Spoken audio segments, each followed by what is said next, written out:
As with any site where a number of people have lost their lives, Pripyat is rife with ghost stories. Andrei Korsakov, a nuclear physicist from New York, told one such story after visiting the area in 1997. Korsakov said he went to the power station at 7:30 a.m. and went to the number 4 reactor sarcophagus, which is where the explosion occurred. He could not go inside due to radiation, but as he took radiation readings, he heard someone screaming for rescue from a fire inside. I ran upstairs to tell someone, but they said that when I entered the reactor control room, I was the first person to open that door in 3 years, and the only way to get inside the old reactor is through the doors I came in through. If someone had gone inside the reactor when I was not looking, they would have tripped an alarm that goes off when the reactor door is open mechanically. The reactor door requires a password and a handprint, yet someone, or something, was inside. Later that evening, as we were eating dinner outside the building by the river next to the plant, a floodlight turned on in the room of the installation. There was no way anyone could be inside. As we ate, we figured there was a power surge or something. Then, just as my colleague said that, the light turned off.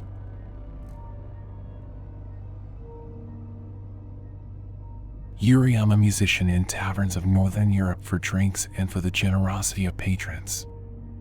I was once classically trained pianist. I studied at the St. Petersburg Conservatory in the late 1970s. I lost my eyesight and I have numerous illness. I am a survivor of Chernobyl. As the disaster commencement occurred, I was in state-sponsored musical/dance troupe.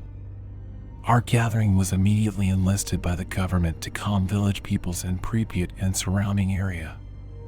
Mere hours after the meltdown commenced, our bus entered the exclusion zone at checkpoint Didyaki. We were told not anything, and the soldiers made it forbidden for speaking with the village people. Imagine not knowing a disaster taking place, yet seeing the strange workings of the radioactivity all around. Everyone was sick and dying, yet quarantined and not allowed to leave the zone. Some believed the world was ending, and we all became resigned to the fact we will certainly die. The soldiers have masks and guns, but I could see the fear on his face too. As dead men and women, we gave our best musician and dancer performances ever. Allow me to describe our final performance at Pripyat. As the music played, the ballerina danced like never before. The passion in the music and her movements were legendary. She was a beautiful girl, dancing her final dance with love in her heart. She allowed her long flowing hair down, and it seemed to float mystically in the air. As the music crescendoed and she spun delicately around, her hair was falling away from her head. Gently, long golden strands of her hair floated to the floor as she danced. I saw the blood leaking from her nostrils and down cheeks from her ears. The sparse crowd knew the face of death, and it was surely the final dance. The children ran to her with flowers from the meadow. Their hair and teeth had fallen out already. The petrol generator stalled, and for several moments, we were in darkness. To my utter horror, I saw the flowers and the children glowing in the dark. That night I climbed out the window of the lodging house. The soldier who saw me lowered his carbine, our eyes locked in silence. I ran through the alley and I hot-wired the car. I drive non-stop to the northwest on back roads I learned as a boy avoided checkpoints imposed by military. I siphoned the petrol from other vehicles in the night.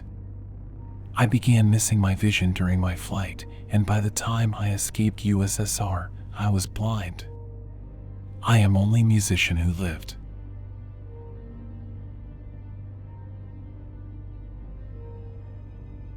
The Pripyat amusement park should have been a fun addition to the town. It was slated to open on May 1st, 1986, just days after the disaster.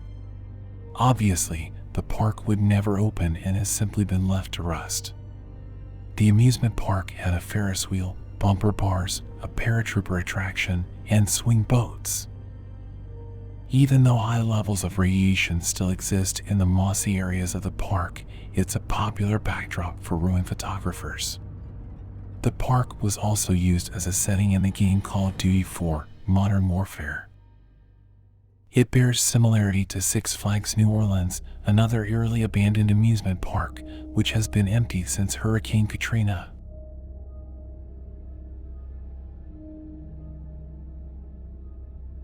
After evacuating the residents of Pripyat, the city bordering the Chernobyl power plant, the Soviet government sent robots into the exclusion zone to contain the meltdown and put out a raging fire. The excessive radiation in the air prevented the robots from doing their work, so the government reportedly rounded up a bunch of soldiers and gave them a choice: serve 2 years in Afghanistan, where the Soviets were engaged in a brutal conflict against Mujahideen, or spend 2 minutes shoveling sand onto the exposed reactor at Chernobyl. Soldiers who chose Chernobyl were known as liquidators. At the time of the meltdown, and into the 21st century, Ukrainians believe vodka prevents the adverse effects of radiation.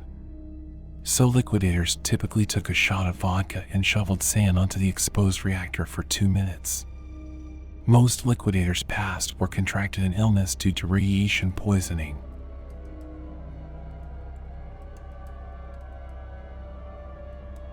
Kopachi was a small village about 4.5 miles southwest of the Chernobyl plant. After evacuating the village, Soviet authorities found such high radiation levels in the area they decided to bulldoze everything in Kopachi other than the elementary school and bury it all in the soil. Unbeknownst to those who made this decision, burying radioactive materials results in their radioactivity leaking into the ground. In the case of Kopachi, the radioactivity of buildings became part of the soil and water table, making the region uninhabitable for generations. The surviving school is an attraction for ruin photographers who have captured eerie Kopachi images of old toys, school materials, dolls, and stuffed animals 3 decades on from the meltdown.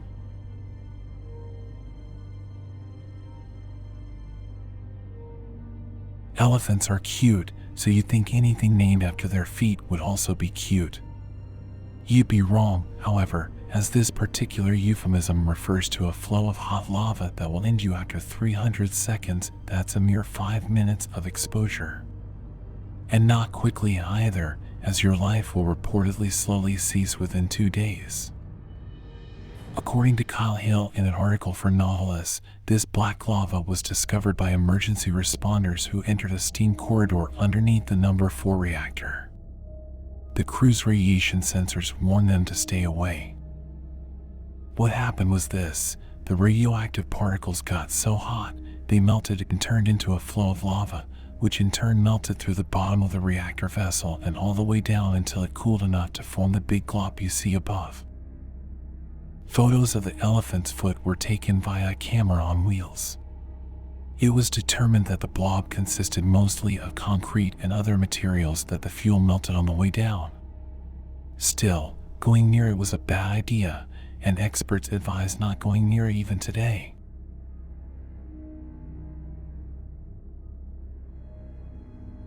Many reports of deformed and strange beasts near Chernobyl can be found all over the internet, indicating that radiation had severe effects on the animal population.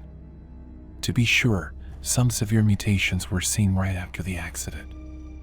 The piglet in the photo above suffered from dipygus and is on display at the Ukrainian National Chernobyl Museum. It was born near the site of the explosion. Contemporary animals, however, are typically okay, even though their internal radiation levels are higher than most. They do not suffer significant genetic mutations, though some species have issues. For instance, some birds have developed smaller brains and some rodents have decreased litters or do not live as long. However, overall animal populations seem to be doing better now than they were when humans were farming there before. According to a 2016 report, some species are actually increasing within the exclusion zone. Yet scientists continue to debate what the long-term effects of exposure will be for the animals that live there.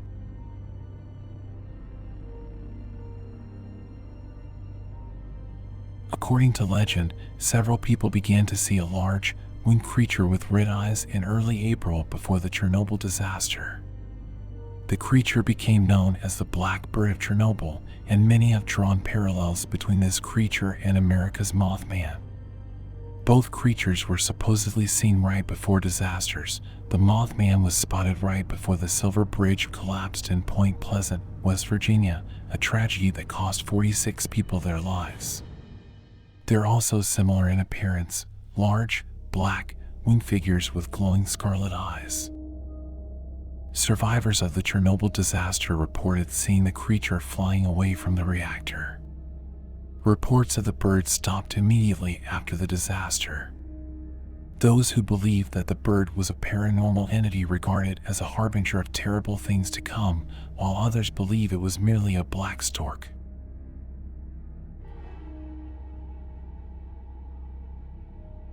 In 2014, Slate ran an extensive piece by Holly Morris on a subcultural phenomenon known as stalkers. These young Russians and Ukrainians, almost all of whom are men, romanticize the apocalyptic environment of the exclusion zone, the cordoned-off area surrounding Chernobyl. They sneak in, explore buildings, sleep in ruins, and even bring Geiger counters along to see how much radiation they expose themselves to on their journeys. Stalkers take their name from characters in the novel Roadside Picnic, which was turned into a classic Soviet film entitled Stalker and directed by Andrei Tarkovsky. The term refers to thieves who sneak into zones harboring lethal phenomena, places to which authorities have forbidden entrance. Some stalkers of the exclusion zone are inspired by a Ukrainian first-person shooter game called Stalker, which is extremely popular.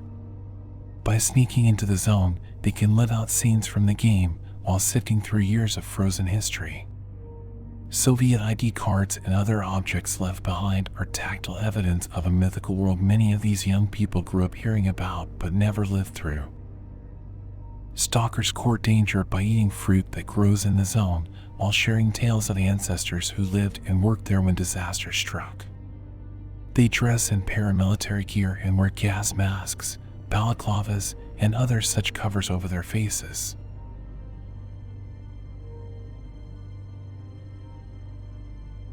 In a report entitled Chernobyl's Legacy, Health, Environmental and Socioeconomic Impacts, Dr. Fred Mettler of the International Atomic Energy Association discusses a unique strain of paralyzing fatalism present in youth who grew up in the shadow of the nuclear meltdown.